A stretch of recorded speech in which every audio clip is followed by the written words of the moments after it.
3 years old.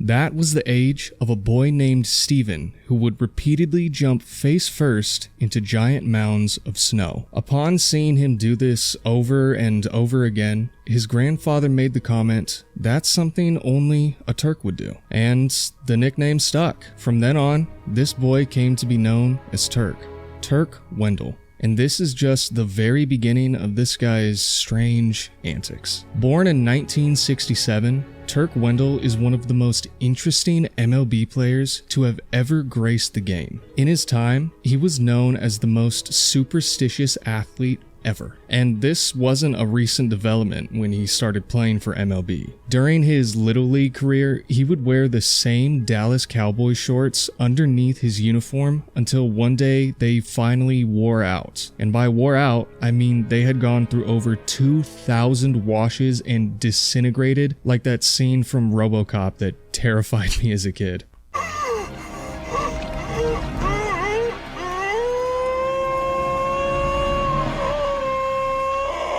Just one of his many, as he called them, routines, aka superstitions. But just before we get too deep into it, I have to say a few words about something in exchange for money, because I'm poor. So yeah, SeatGeek. I really want to go see Machine Gun Kelly.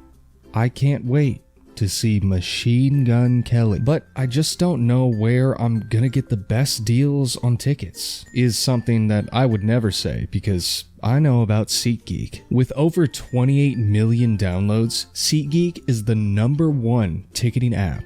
You can find tickets for concerts, festivals, sporting events. I mean, there's over 70,000 events listed. They got something you want. Football season has just started, and if you want to get tickets to see your favorite team live, you know where to go. SeatGeek. I love using SeatGeek. My friends and I are planning on going to a concert soon, and I won't say who or where because I don't want to dox my location, but I will be giving SeatGeek a call when it comes time to buy those tickets. And SeatGeek has your back. Each ticket is rated on a scale from 1 to 10. Look for the green dots. Green is good, red is bad. Plus, every ticket is backed by their buyer guarantee, so they've got you covered. And you know I came through for you guys. You can use code SRS10 for 10% off your next set of tickets at SeatGeek. Make sure you click the link in the description to download the app and have the code automatically added to your account so you can use it later. One more time, that is code SRS10 for 10% off your next set of tickets at SeatGeek. Thank you so much to SeatGeek for sponsoring this video.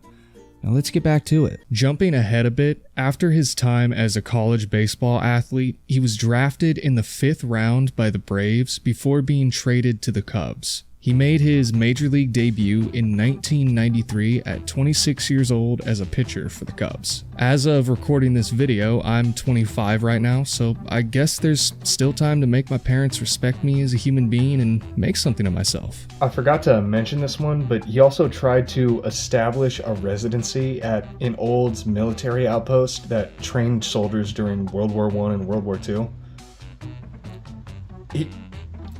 He just tried to do that. And from the jump in his MLB career, people realized that Mr. Turk was a bit quirky, a bit of a corked up white boy. A pretty common superstition he had was don't step on the foul lines while entering or exiting the field. As I mentioned, this one isn't super out of the ordinary. In fact, I remember doing the same thing in high school, specifically on game days. Although the specific reason he did this was because once in high school, he walked over the foul line chalk before a game and gave up some runs. So in his mind, he gave up those runs because he stepped on the line. Not a super weird one or anything, but this is just the tip of the Turkberg. A quick little fun fact about this guy, by the way, is that he's never drank alcohol or used tobacco products of any sort in his entire life, which is kind of crazy, especially for a baseball player. And especially in the 90s, like, the infield wasn't brown just because it was made of dirt. So instead of having a big old dip in his mouth while on the mound, he would chew black licorice. Honestly, goated. I love black licorice. And it must have been pretty hard on his teeth too, because in between innings, you would see Wendell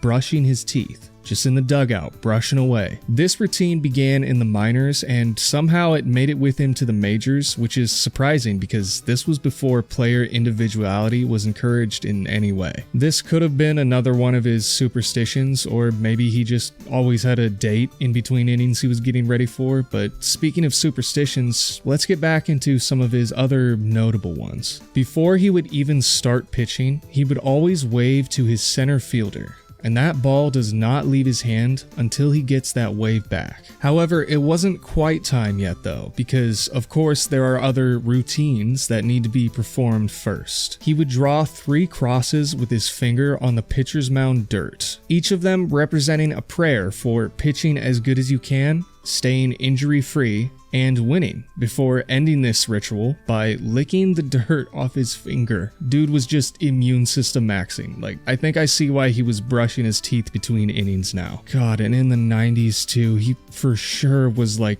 just licking some other pitcher's spit.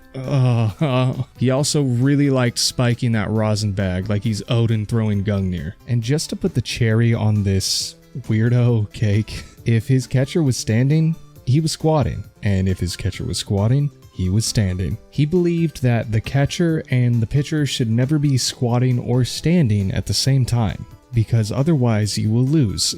I'm not gonna lie, I don't have a joke for this one. It's just interesting. Oh, and he also did all this while refusing to wear socks. Actually, he was forced to wear socks during games.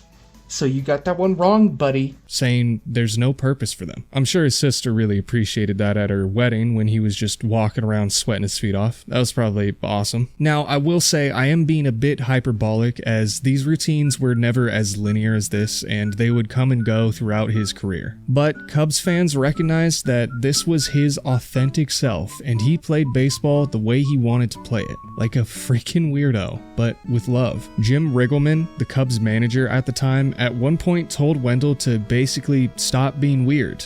And yeah, he didn't do that. And the fans loved him for it. They accepted him as a fan favorite early on, even before he settled in as a pretty good relief pitcher for the team. And then of course he got traded. Turk Wendell was now a New York Met, and his image was about to go nuclear. Wendell's new fixation was creating a necklace made of teeth from animals he hunted. Because, oh yeah, he was also an avid hunter, by the way. At one point during his escapades, he ended up getting lost in the mountains pursuing a mountain lion, but wound up making it back totally fine because Turk was, in his supposed own words, a master camper. See, Riggleman really was just a hater and wasn't having any of this. So when he moved to the Mets, he was given even more freedom, so made this. A piece of jewelry that doubled as a trophy to wear around his neck. For some reason, the thought of Kratos wearing that guy on his belt keeps popping in my head. During this time, he also developed a fixation with the number 99 for some reason. I guess he just kinda liked it. He was the first Met to ever wear 99.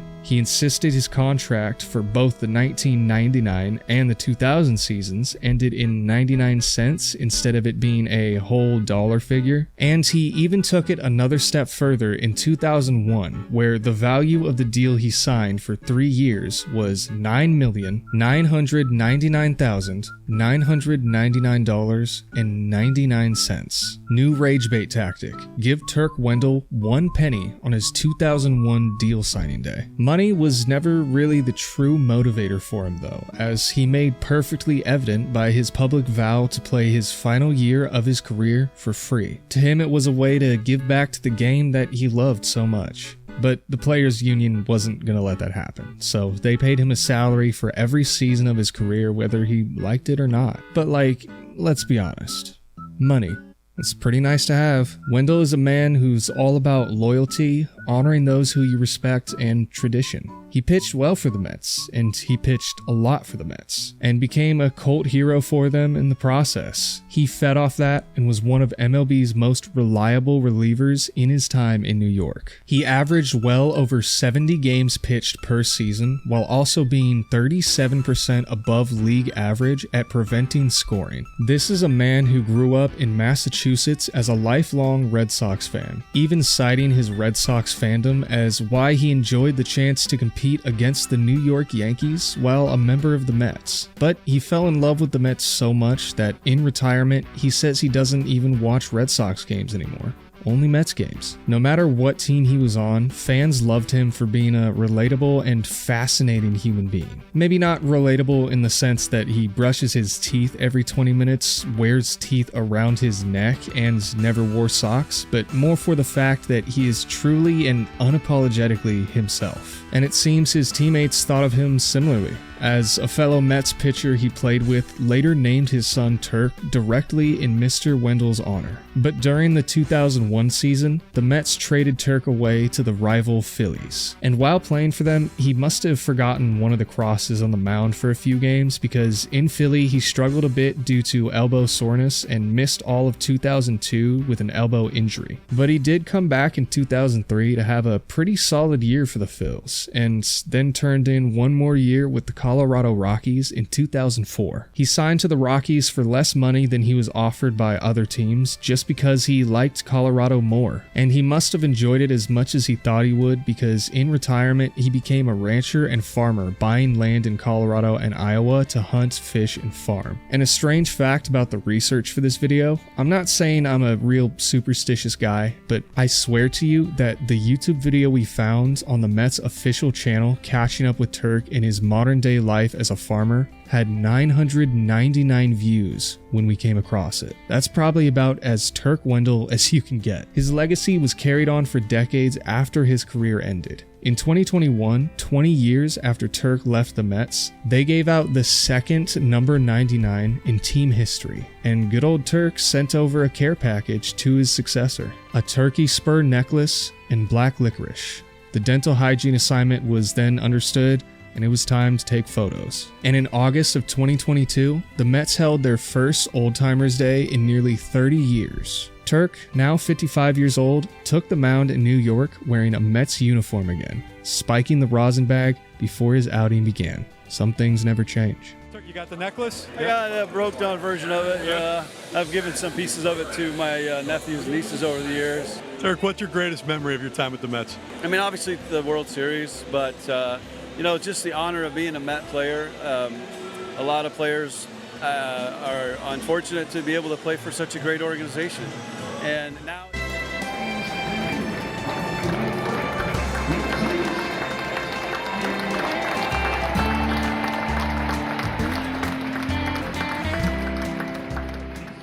Turk Wendell is another extremely interesting player in baseball's history, and he left his mark on the game he loved in his way that is unmatched to this day. He was so himself that at the end of the day, for all the weird quirks and crazy rituals he had, no matter how strange they may seem, they made sense to him, and people could relate to that. He became an icon and a legend for the teams he played for in his own rosin-spiking way. He set out to play baseball in the majors, and not only did he succeed in that goal, but he did it his way. And that is the Turk Wendell the game will always remember. The weirdo who wore teeth around his neck, painted corners, and never compromised on his own values and traditions.